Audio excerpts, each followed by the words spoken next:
Hello મિત્રો, નમસ્તે, જય માતાજી, જય શ્રી કૃષ્ણ, જય ગોપાલ. બધાને કેમ છો? બધા મજામાં ને? તો મજામાં જ રહેવાનું ને. અત્યારે વાગી ગયા છે, જોઈ લ્યો, 9:15 જેવું થઈ ગયું છે ને. અમારે તો જોઈ લો શેનો પ્રોગ્રામ છે ને. અત્યારે હું તમને બતાવું. અમારે છે ભજીયાનો પ્રોગ્રામ ને. બધાય જોઈ લો હોના કામે લાગી ગયા છે. અમારા આરાધ્યા બેન પણ જોઈ લો મને હેલ્પ કરે છે. ભજીયા નથી, પકોડા છે. સોરી ભૂલાઈ ગયા. વરસાદનો માહોલ છે ને તો મને તો ભજીયા યાદ રહી ગયું હતું. તો છે ને અત્યારે અમારે પકોડા બને છે અને મેં બનાવી નાખી છે ચટણી. હું કાંઈ એમને બેઠી નથી, તો આપણે બનાવી નાખી છે ચટણી. અને હવે છે ને આપણે ખાલી ઊભા છે ને પકોડા તળવાના જ છે. એટલે તેલ પણ ગરમ થવા માટે મૂકી દીધું છે. બેટર પણ તૈયાર કરી દીધું છે. હવે અત્યારે છે ને હમણાં મારો વારો નથી, મારે હમણાં આરામ છે. એ બધા છે ને જોઈ લ્યો પકોડા ભરે છે.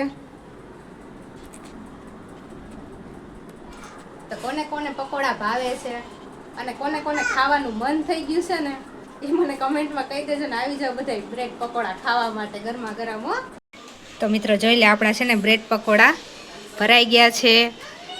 અમારા ભાઈએ જોઈ લ્યો ભરી દીધા છે બધા બ્રેડ પકોડા. ને હવે છે ને મેં તળવાનું પણ ધીરે ધીરે સ્ટાર્ટ કરી દીધું છે ને. હવે ગરમા ગરમ જેમ બનતા જાહે ને એમાં આપણે બેસતું જવાનું છે જમવા માટે. આવી જાવ તમે પણ બધા ગરમા ગરમ બ્રેડ પકોડા ખાવા માટે.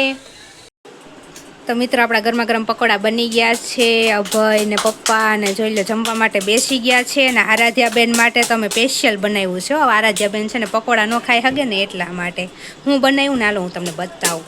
માટે છે ને મેં જો ઘીમાં બ્રેડ શેકી દીધું ને એમાં નાખી દીધું મસ્ત મસ્ત ચીઝ. આરાધ્યાબેનનું ફેવરેટ ને આરાધ્યાબેનની બહુ ભાવે ને એટલા માટે જો અમારા આરાધ્યાબેન પણ જમવા માટે બેસી ગયા છે. આવી જાઓ તમે પણ બધા જમવા માટે. અને આપણા માટે જોઈ લો હજી ગરમા ગરમ પકોડા બને છે. પછી આપણે પણ બેસી જશું બ્રેડ પકોડા ખાવા માટે.